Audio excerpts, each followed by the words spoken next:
வாழ்க வளமுடன். வாழ்க வையகம்.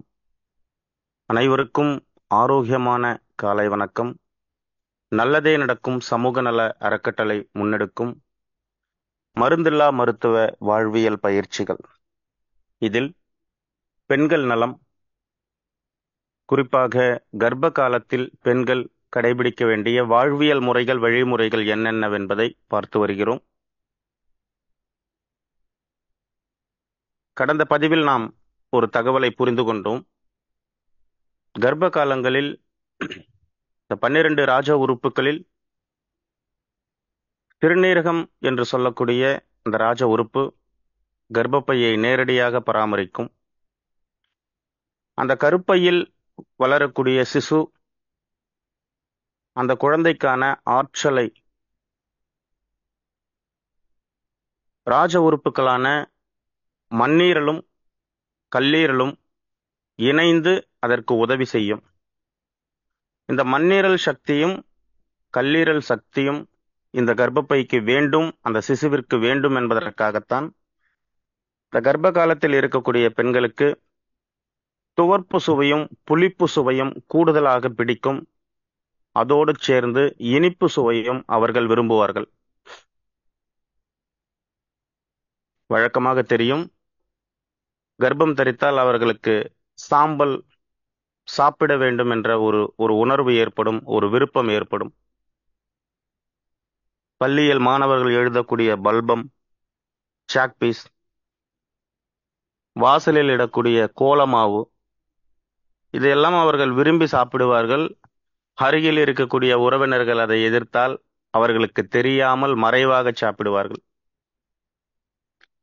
உடம்பில் கால்சியம் பற்றாக்குறை இருக்கும்போது அந்த சுண்ணாம்பு சத்தை நிறைவு செய்வதற்காக இந்த கோலப்பொடி, பல்பம், சாக்பீஸ் இது போன்ற பொருட்களை உண்ணக்கூடிய பழக்கம் பல பெண்களுக்கு உண்டு. தோற்பு சுவைக்காக சாம்பலையும் புளிப்பு சுவைக்காக மாங்காயையும் விரும்பக்கூடிய மனநிலை அவர்களுக்கு வந்துவிடும். எனவே இந்த ராஜ உறுப்புக்கள் அந்த அந்த பெண்ணின் உடலுக்கு கூடுதல் ஆற்றலை தர வேண்டும் என்பதற்காக அந்த உறுப்புகளுக்கு தேவையான சுவையை அதிக விருப்பத்தோடு ஒரு உணர்வின் அடிப்படையில் அந்த மனம் ஏங்கி எடுத்துக்கொள்ளும். நாம் எவ்வளவுதான் தடுத்தாலும் அடம்பிடித்து அந்த சுவை கொண்ட உணவுகளை சாப்பிட வேண்டும் என்று பிடிவாதம் செய்வார்கள். மறுத்தால் குடும்பத்தில் இருக்கக்கூடிய உறவுகளுக்கு தெரியாமலேயே அதை உண்ணக்கூடிய பழக்கமாக இருக்கும். அது ஒரு காலத்தில், இந்த காலத்தில் கூடுதல் அறிவை வளர்த்து கொண்டதின் விளைவாக இது போன்ற பொருட்களை பயன்படுத்துவது இல்லை. அதுவும் தவிர மருத்துவர்கள் கொடுக்கக்கூடிய ரசாயன மருந்துகளை தொடர்ச்சியாக உண்ணுவதால் இந்த உணர்வு அவர்களுக்கு வெளிப்படாமலே சென்று விடுகிறது. நாம் பார்த்தோம், பிரசவம் என்பது அது வீட்டில் நடக்க வேண்டும். அந்த பிரசவம் நடக்கும்போது அந்த குழந்தை உருவாவதற்கு யார் காரணமாக இருந்தார்களோ அவர்கள்தான் இருந்து பார்க்க வேண்டும் என்று பார்த்தோம். குழந்தை பிறப்பு என்பது தானாக நடக்கக்கூடிய ஒரு நிகழ்வு. அதை மருத்துவமனைக்கு சென்று அது ஒரு பெரிய போராட்டம் போல அதற்கு ஒரு பெரிய முதலீடு கொடுத்து பணம் கொடுத்து நிகழ்த்த வேண்டிய ஒரு நிகழ்வு கிடையாது. இன்று பலரது குடும்பங்களில் என்ன நடந்து கொண்டுள்ளது என்றால், குழந்தை நல்ல நேரத்தில் பிறக்கணும் என்று முன்கூட்டியே நேரத்தை கணிக்கிறார்கள். மருத்துவரிடம் அறிவிப்பு தருகிறார்கள், 4:30 ராவு காலங்க, அதுக்கு முன்னாடி பிறந்துடணும். மருத்துவரும் அதற்கான கட்டணத்தை வாங்கி கொண்டு அதற்கு முன்பு அறுத்து எடுக்கிறார். பல மருத்துவமனைகளில் இது நடந்து கொண்டுள்ளது. நல்ல நேரம் பார்த்து அந்த நேரம் பார்த்து நாழிகை பார்த்து குழந்தை பிறக்கல, ஒரு அறுத்து எடுக்கக்கூடிய ஒரு செயல் நடந்து கொண்டுள்ளது. நண்பர்களே, ஒரு விடயத்தை நம்ம கவனிச்சு பார்க்கணும். ஒரு பெண்ணிற்கு அந்த சிசு வளர்ச்சி முழுமை பெற்ற பிறகு அந்த குழந்தை தானாக வெளியேறும்.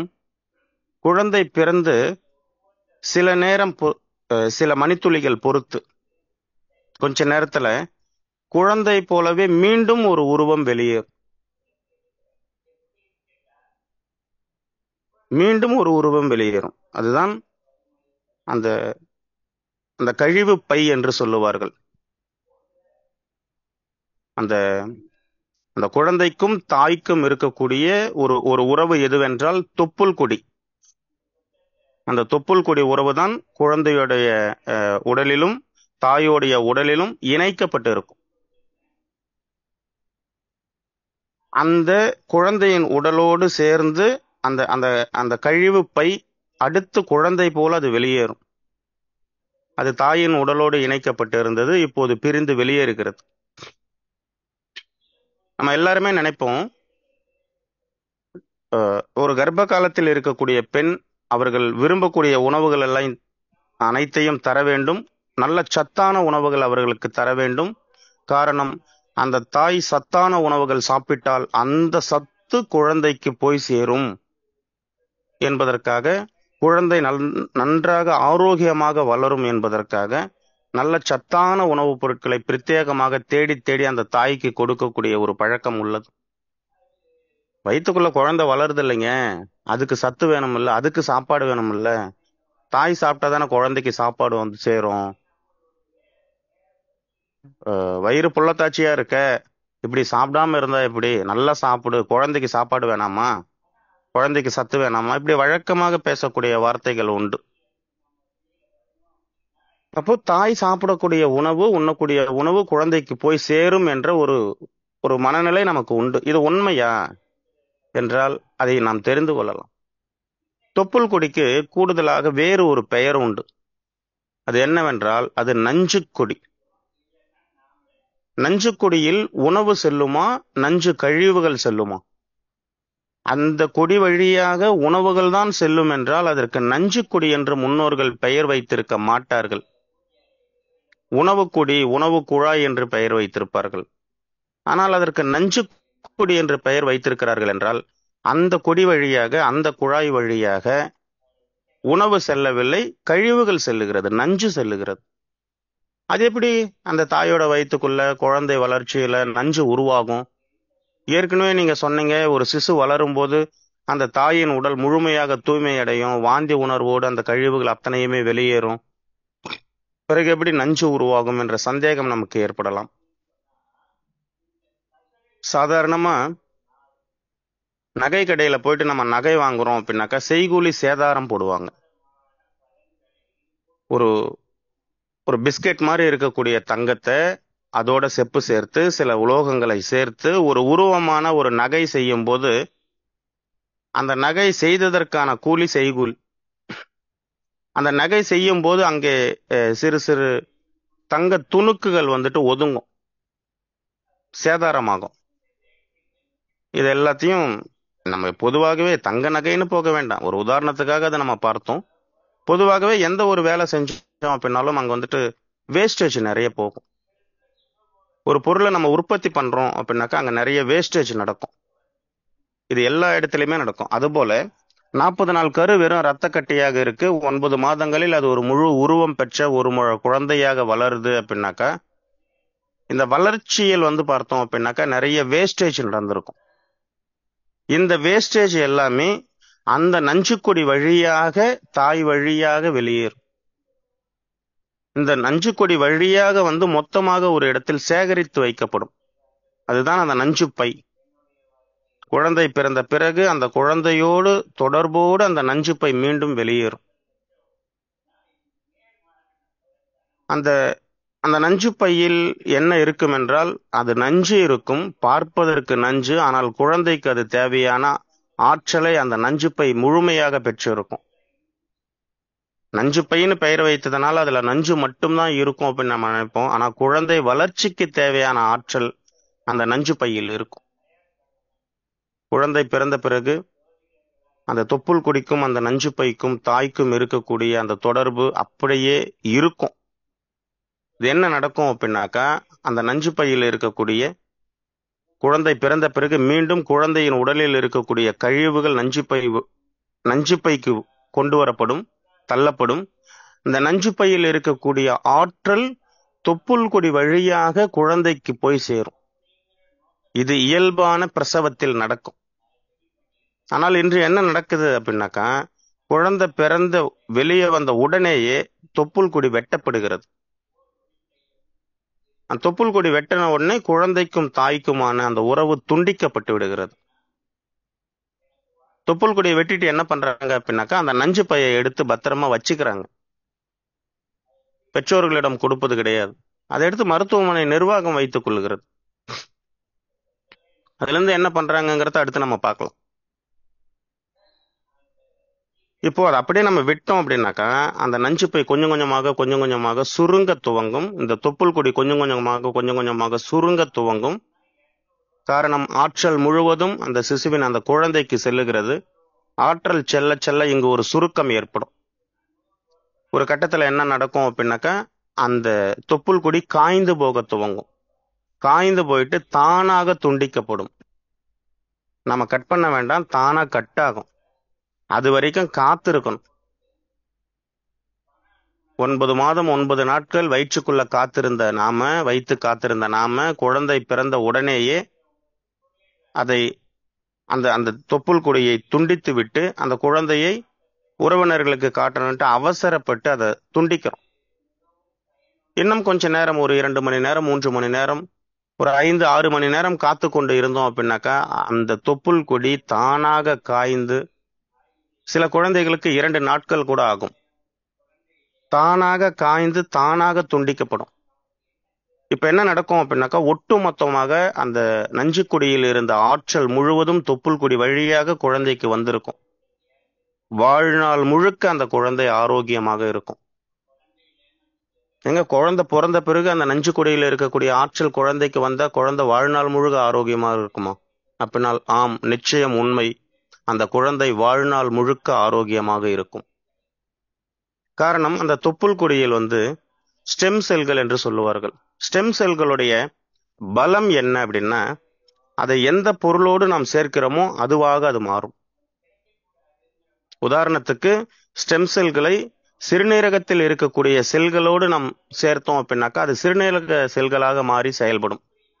கல்லீரலில் இருக்கக்கூடிய செல்களோடு அதை நம்ம சேர்த்தோம் அப்படின்னாக்கா கல்லீரல் செல்களாக அது மாறி செயல்படும்.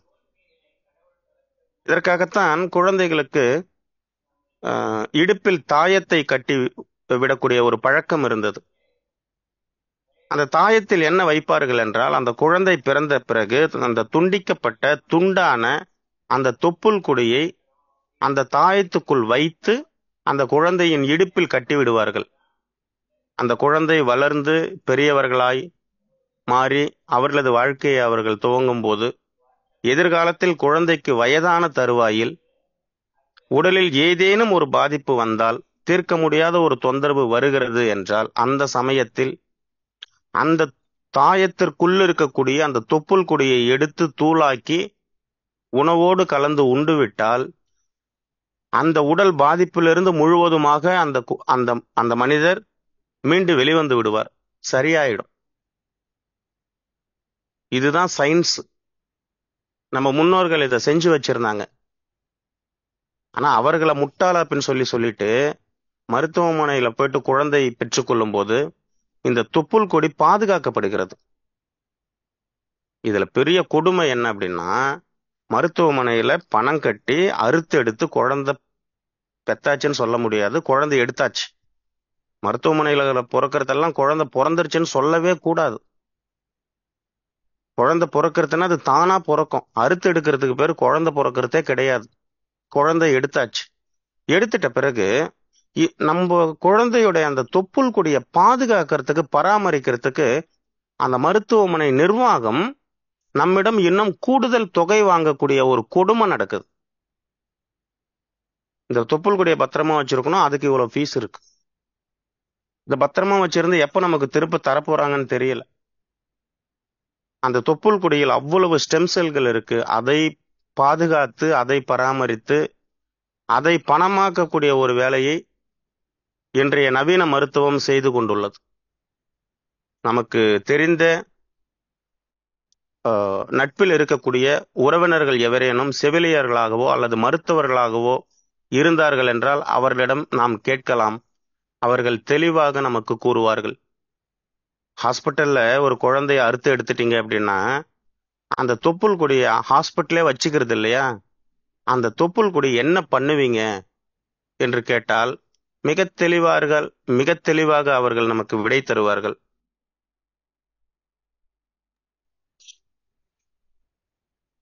அப்போ இந்த இந்த குழந்தை பிறக்குது அப்படின்னாக்கா, அந்த குழந்தை பிறந்த கொஞ்ச நேரம் நம்ம காத்து இருக்கணும். காத்து இருந்தோம் அப்படின்னாக்கா அந்த தொப்புள் கொடி தானாக தானாக காய்ந்து அது தானாக துண்டிக்கும். அது வரைக்கும் காத்திருக்கும். அந்த குழந்தை ஆரோக்கியமான அறிவான குழந்தையாக வளரும், வாழும்.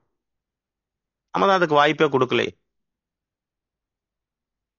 இப்போ குழந்தை பிறந்த உடனே இயற்கையான சுகமான சுகப்பிரசவத்தில் என்ன நடக்கும் அப்படின்னா, குழந்தை பிறக்கும், அடுத்து உடம்பில் இருக்கக்கூடிய அந்த காற்று சக்தி இன்னும் கூடுதலாக தங்கி இருக்கக்கூடிய அந்த நஞ்சு பையும் அழுத்தம் கொடுத்து அது வெளியேற்றும்.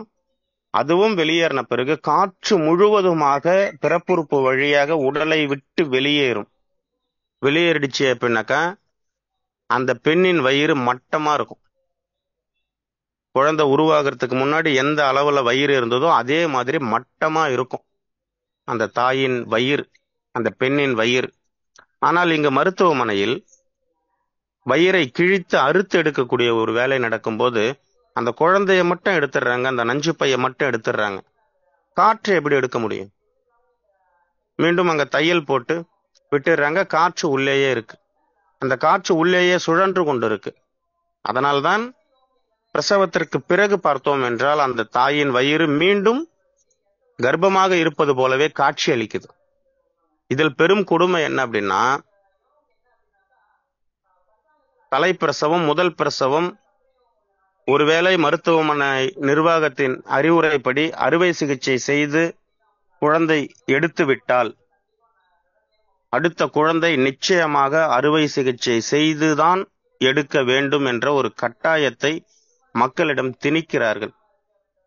ஒரு முறை ஆபரேஷன் பண்ணியாச்சுங்க, அடுத்து சுகப்பிரசவம் எல்லாம் பிறக்க வாய்ப்பே கிடையாது, அதனால இப்பவும் ஆபரேஷன் தான் பண்ணணும் என்று மறுபடியும் அறுவை சிகிச்சை செய்துதான் குழந்தை எடுக்கிறார்கள்.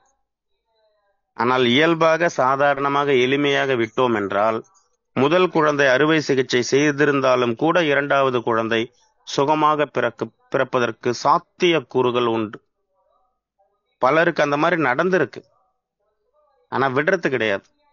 இந்த பாருங்க, நீங்க இந்த மாதிரி தாமதிச்சிருந்து குழந்தைக்கோ தாய்க்கோ ஏதோ ஒன்று ஆயிருச்சு அப்படின்னாக்கா நாங்க பொறுப்பு கிடையாது என்று அந்த பெண் மீதும் அந்த பெண்ணின் வயிற்றில் இருக்கக்கூடிய சிசு மீதும் அவ்வளவு அக்கறை வைத்து பேசுவார்கள். சரி, மருத்துவமனை நிர்வாகமே இவ்வளவு சொல்லிருச்சு அப்படின்னு சொல்லி, சரிங்க ஆபரேஷன் தான் பண்ணுங்க, நாங்க ஒத்துக்கிறோம் அப்படின்னு சொன்னா, அப்பப்போ பணத்தை கட்டுங்க கவுண்டர்ல, என்ன காத்துக்கிட்டு இருக்கீங்க? பணத்தையும் கட்டிட்டு வந்த பிறகு நம்மிடம் ஒரு பத்திரத்தை கொடுத்து அந்த பத்திரத்தில் கையொப்பம் வாங்குவார்கள். அதுல என்ன இருக்கும்? அறுவை சிகிச்சை செய்யும் போது அந்த பெண்ணிற்கோ சிசுவிற்கோ ஏதேனும் உடல் சேதமோ உயிர் சேதமோ ஏற்பட்டால் மருத்துவமனை நிர்வாகம் பொறுப்பல்ல, இதற்கு நான் முழு மனதோடு சம்மதிக்கிறேன் என்று நாம கையெழுத்து போட்டு தரணும். கவுண்டர்ல பணம் கட்டுறதுக்கு முன்னாடி என்ன சொன்னாங்க? நீங்க இந்த மாதிரி டிலே பண்ணிக்கிட்டு இருந்தீங்க அப்படின்னாக்கா அப்புறம் ஏதாவது ஒன்று ஆயிடுச்சுனாக்கா நாங்க பொறுப்பு கிடையாது. கவுண்டர்ல பணம் கட்டின பிறகு என்ன சொல்றாங்க? ஆபரேஷன் பண்ணும்போது ஏதோ ஒன்று ஆயிருச்சு அப்படின்னாக்கா அதுக்கும் நாங்க பொறுப்பு கிடையாது. எவ்வளவு பெரிய நாடகம்! இதை யார் சிந்திக்கணும்? மக்களாகிய நாம் தான் சிந்திக்கணும். நாம் தான் வாலண்டரியா போய் சிக்கிக்கிறோம். காரணம், எப்படி வாழறதுன்னு தெரியல. ஏதோ வெந்ததை தின்னுட்டு விதி வந்தா சாவும் என்ற மனநிலையில் தான் போய்கொண்டு இருக்கும். ஊர் உலகத்துல நடக்கக்கூடிய நன்மை தீமை அத்தனைக்கும் விமர்சனம் செய்வோம், பஞ்சாயத்து பண்ணுவோம். நம்ம குடும்பத்துல நம்ம உடம்புல நமக்குள்ள ஒரு மாற்றம் ஏற்பட்ட அப்படியே மனம் மூளை அத்தனையுமே பிளாங்க் ஆகி ஸ்தம்பிச்சு போய் நின்றுரும்.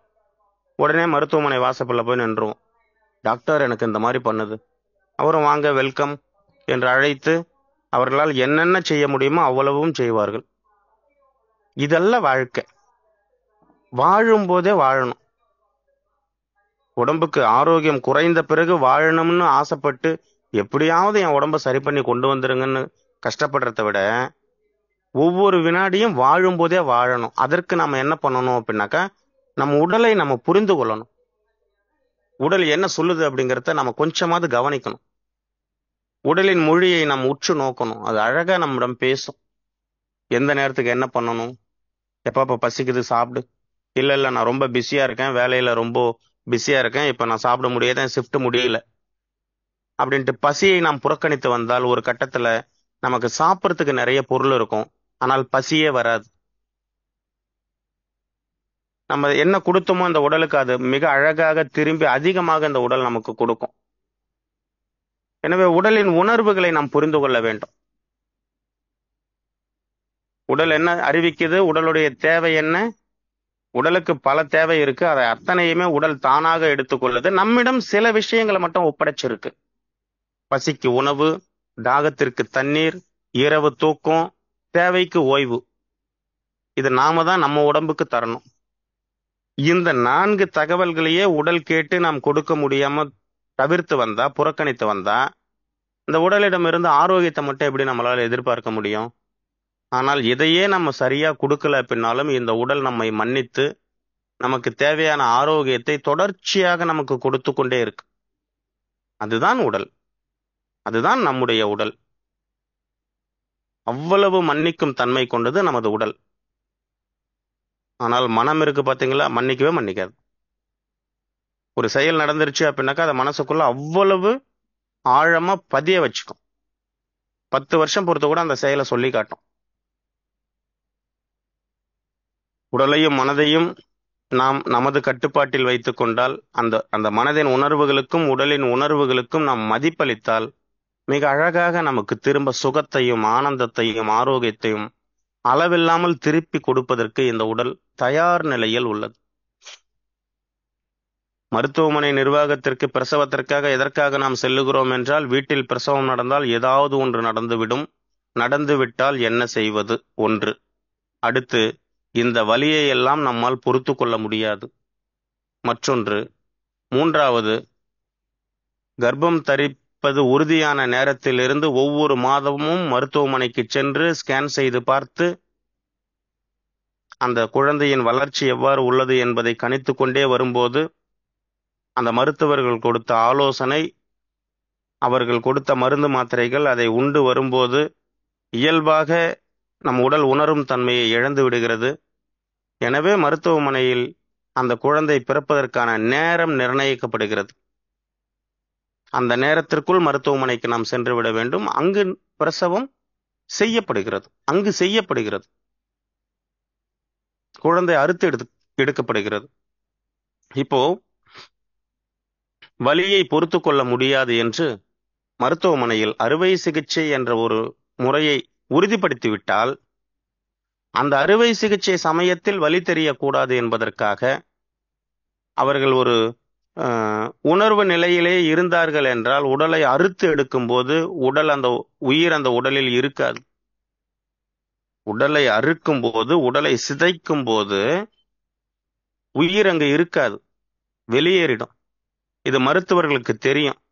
எனவே அந்த அந்த உயிரை உணரக்கூடிய தன்மை மனம், அந்த மனதையும் அந்த புத்தியையும் அமைதிப்படுத்த வேண்டும், டைவர்ட் பண்ணணும். அப்படிங்கிறதுனால மயக்க மருந்து கொடுக்கப்படுகிறது. மயக்க மருந்து கொடுத்து அவர்களை ஒரு மயக்க நிலைக்கு கொண்டு சென்று உடலை சிதைக்கும் போது, அறுக்கும் போது என்ன நடக்குதுன்றதோ மனதால் உணர முடியாது, புத்தி அதை பத்தி பெருசா யோசிக்காது. அந்த நேரத்துல அறுவை சிகிச்சை செய்து எடுக்க வேண்டியதை எடுத்துருவாங்க. அது குழந்தையாக இருந்தாலும் சரி, நான் நிறைய வேற இருக்கு, என்ன எடுக்கணுமோ எடுத்துடலாம். அறுவை சிகிச்சை செய்யும் போது அந்த சமயத்தில் வலி உணராமல் இருப்பதற்காக அடிமுதுகு பகுதியில் ஒரு ஊசி செலுத்தப்படுகிறது. அந்த ஊசியில் இருக்கக்கூடிய மருந்துக்கு பெயர் அனஸ்தீசியா. அந்த நேரத்தில் அந்த பகுதி முழுக்க மறுத்து போய்விடும்.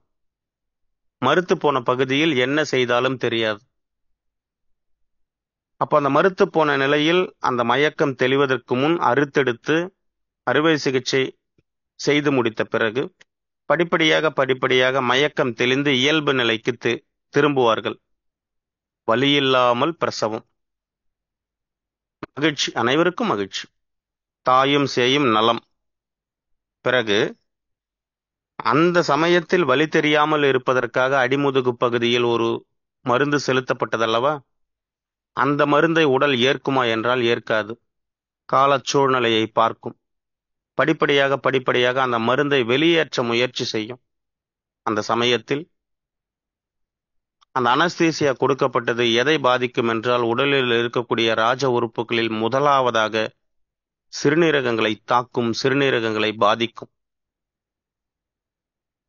அந்த மருந்தின் விளைவு என்ன நடக்கும் என்றால், உடம்பில் இருக்கக்கூடிய ஒட்டுமொத்த எலும்புகளுக்கும் பலகீனத்தை ஏற்படுத்தும்.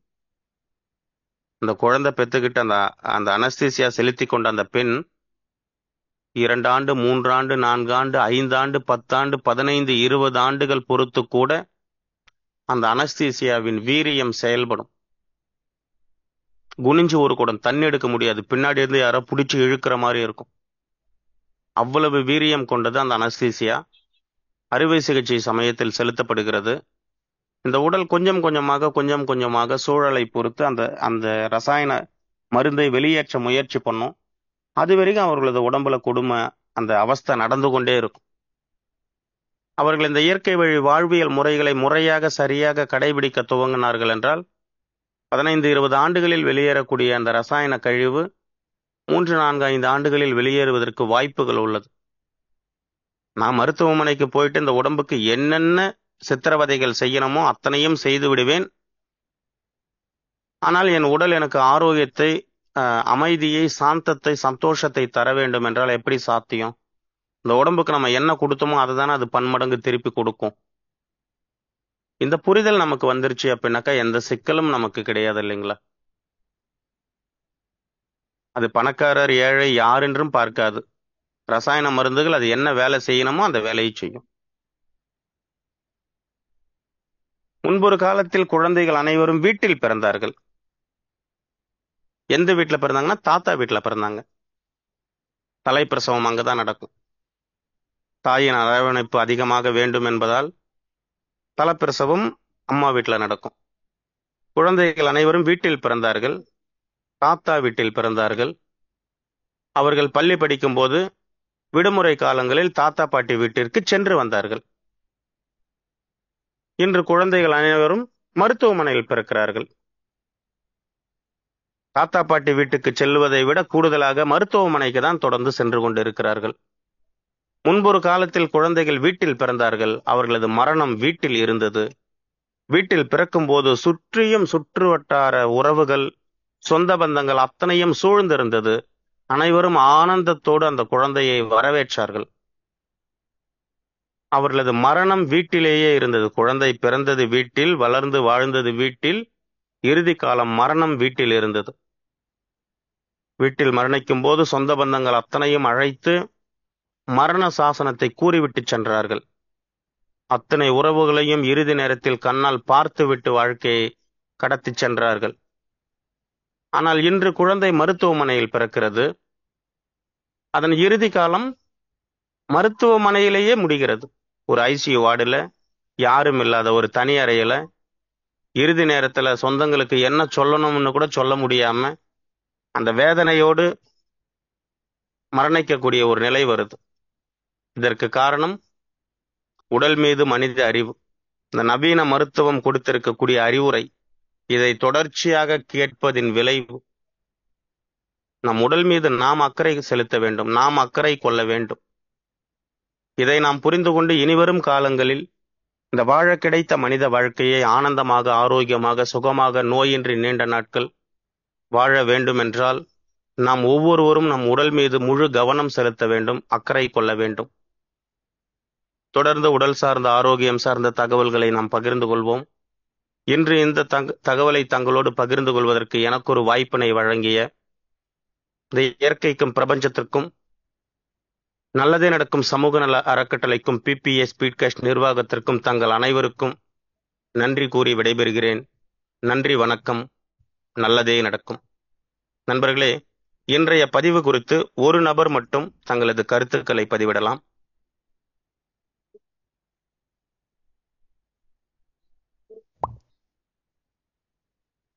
வெள்ளையாண்டி சார், உங்களுக்கு வந்துட்டு அன்மியூட் கொடுத்துருக்குங்க, நீங்க பேசலாம்.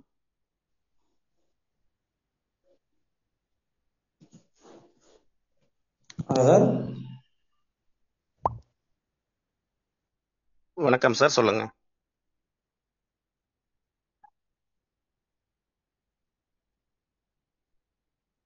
உங்களுக்கு அன்மியூட் கொடுத்துருக்கு சார், நீங்க மைக்கை மட்டும் தொட்டு பேசலாம். எல்லோருக்கும் இனிமையான காலை வணக்கம். நம்ம உறவுகளுக்கு புதுக்கோட்டையிலேருந்து வெள்ளையாடி சார். இன்னைக்கு தான் வாழ்க்கையோட அடிப்படை தத்துவத்தை புரிஞ்சுக்கிட்டேன் சார். அதாவது தாத்தா வீட்டில் பார்க்குற குழந்தை தாத்தா வீட்டுக்கு போயிட்டு வரும், மருத்துவமனையில் பார்க்குற குழந்தை மருத்துவமனைக்கு போயிட்டு வரும். ஒரு அருமையான அடிப்படை விஷயத்தை சொன்னீங்க. நாங்கள்லாம் அந்த வாழ்க்கையை அருமையான வாழ்க்கையை வாழ்ந்துட்டோம். தாத்தா வீட்டில் பிறந்து சொந்த வீட்டில் பிறந்து இப்போ உள்ள குழந்தைகள்லாம் வந்துட்டு இந்த மருத்துவமனையிலே பிறந்து பிறவிந்தில்லை, பிறவிக்கு செய்து அவர்களை அந்த இயற்கை செயற்கை ரசாயன மருந்துக்கு அடிமையாகி மக்களை இயற்கை வாழ்க்கைக்கு விரதமாக வாழ்கிறார்கள். ரொம்ப அருமையான செய்தி சொல்லியிருக்கீங்க. ரொம்ப நன்றி சார். வாழ்க்கைனா என்னங்கிறத புரிய வச்சிருக்கீங்க. ரொம்ப மிகவும் அருமை. நன்றி, வாழ்த்துக்கள். தேங்க்யூ. நன்றி சார், நன்றி சார், நன்றி நன்றி. அடுத்து இறுதியாக செல்வம் சார், உங்களுக்கு வந்துட்டு அன்மியூட் கொடுத்துருக்கு, நீங்க பேசலாம். செல்வம் வெற்றி முருகன்.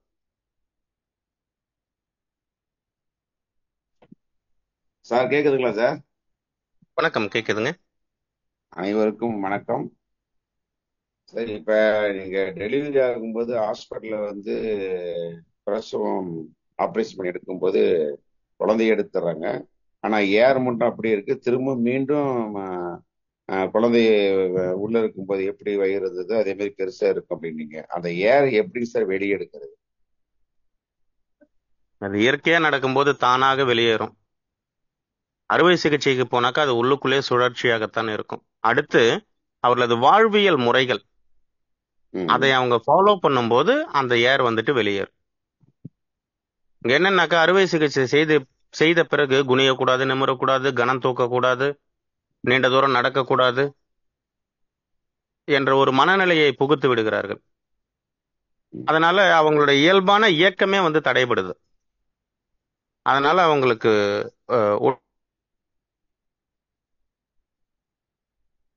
பிறகு உடல் அவர்கள் வழக்கமாக திருமணத்திற்கு முன்பு எந்த மாதிரி அவர்கள் வழக்கமான பணிகளை செய்தார்களோ அந்த மாதிரி பணிகளை செய்தார்கள் என்றால் இயல்பாக அது திரும்ப மாறும். Okay sir, thank you sir. மகிழ்ச்சி மகிழ்ச்சி, நன்றி. நல்லதொரு வாய்ப்பினை தங்களோடு பகிர்ந்து கொள்வதற்கு எனக்கு ஒரு வாய்ப்பினை வழங்கிய தங்கள் அனைவருக்கும் மீண்டும் ஒரு முறை நன்றி பாராட்டி விடைபெறுகிறேன். நன்றி, வணக்கம்.